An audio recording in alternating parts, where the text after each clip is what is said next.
Quel beau voyage nous avons fait ensemble pendant toutes ces années. Et tout a commencé ici, au Musée des Beaux-Arts, en 2015.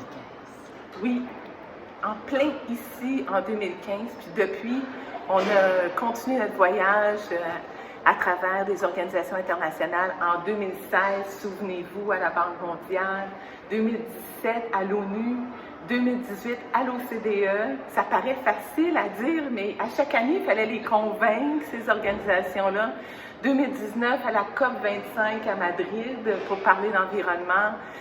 2020 de retour ici à Montréal avec le grand sommet de la fiscalité, la plus grande conférence fiscale de l'année, un sommet en ligne en pleine pandémie, des films, des livres, des concours.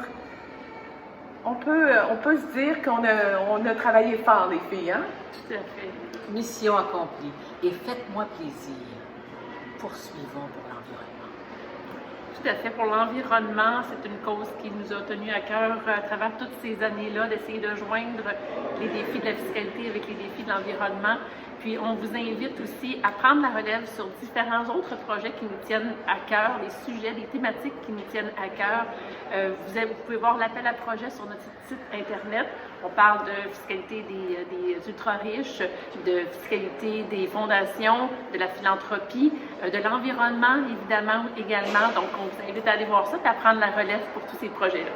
Un grand merci aux Montréalais qui ont cru en nous dès le départ en 2015. Un grand merci aux Canadiens. À travers cette grande aventure-là, on a rencontré la communauté fiscale internationale de grands leaders de la fiscalité dont on comprend pourquoi que la fiscalité réussit à se moderniser. On a des grands leaders. Merci à toutes les organisations internationales qui ont coopéré avec nous pendant toutes ces années. Nous sommes honorés de votre présence. Le défi, c'était de réunir toutes ces personnes-là de milieux différents à venir réfléchir ensemble à ce nouveau défi que nous propose la mondialisation, qui est la concurrence fiscale. We've talked about how nobody really knows what tax competition means. It's a term that's thrown around a lot, but I figure if it means anything, they're trying to talk about it as a healthy force in the market. What matters the most now for investments is corporate income taxation. So there is a lot of leverage that governments can have by setting the rates. Does this pose some sort of moral dilemma for corporations? It is a sign of a progress of a sort that the World Bank can organize a conference with this title. But winning the tax wars, I think, is misleading. I would rather call it ending the tax wars. The issue is that the system, as it is, the fundamentals of the system that we have learned, that we have been applying for the last 40, 50, 60 years, are fundamentally unfit for the global economy. There's nothing easy about tax policy. Domestic controversies over building a fair tax system are aggravated by the competition among countries to attract investment. The fundamental tool of economics is the concept of equilibrium. The nature of that equilibrium is the following. If there's a profit to be made in free competitive markets, people will seek out that profit. If a Minister of Finance accepts the pressure from your colleagues, from the international firms, accepts the pressure to decrease taxes and the tax base because they believe it is the solution to competitiveness, unconsciously the minister is allowing the use of fiscal policy to compensate the inefficiencies of the various sectors. Even if, or maybe when we succeed in multilaterally agreeing on supplementary or a new set of rules to address the issues at hand, it's quite likely that new business and geopolitical developments will spark similar reactions and discussions in the future. Il faut non seulement s'assurer que les entreprises, les riches, les États, et notamment les États à paradis fiscaux, coopèrent, mais surtout qu'ils fournissent des informations complètes, fiables et incontestables. Access to information does not hinder professionals in doing their work.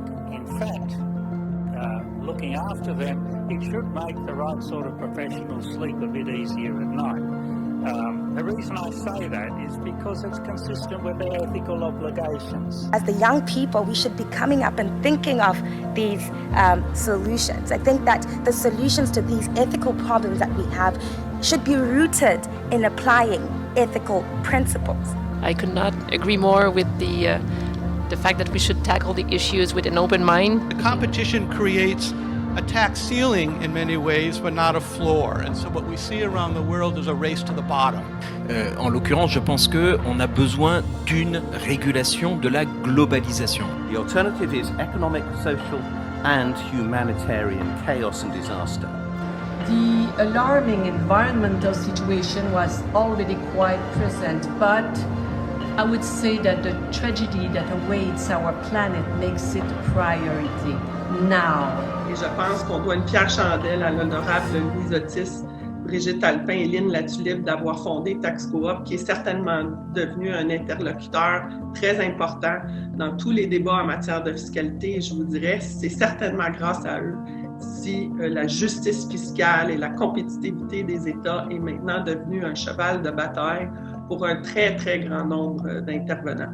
The United Nations stands for a fair and transparent international tax system. We at the International Monetary Fund discussed minimum taxes in a 2019 policy paper. I'm proud to say that the World Bank plays its role.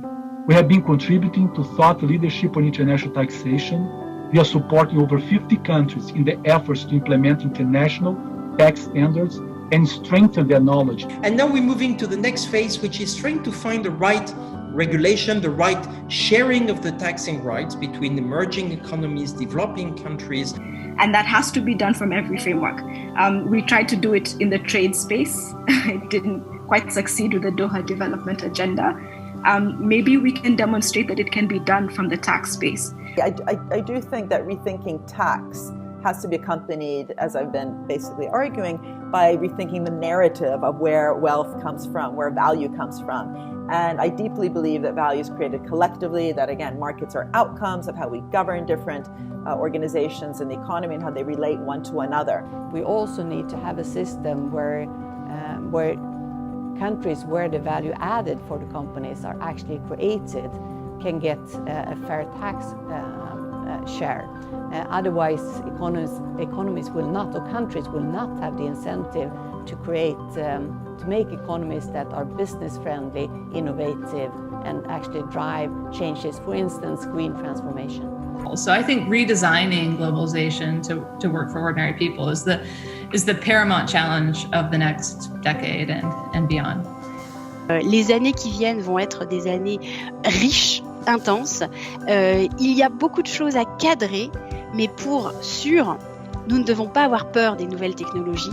Nous devons simplement voir le potentiel qu'elles représentent. Unfortunately, democracy worry about the very short run. You know, if you are running the elections, you don't want to increase taxes on energy or whatever. You worry about the election 2-3 years from now.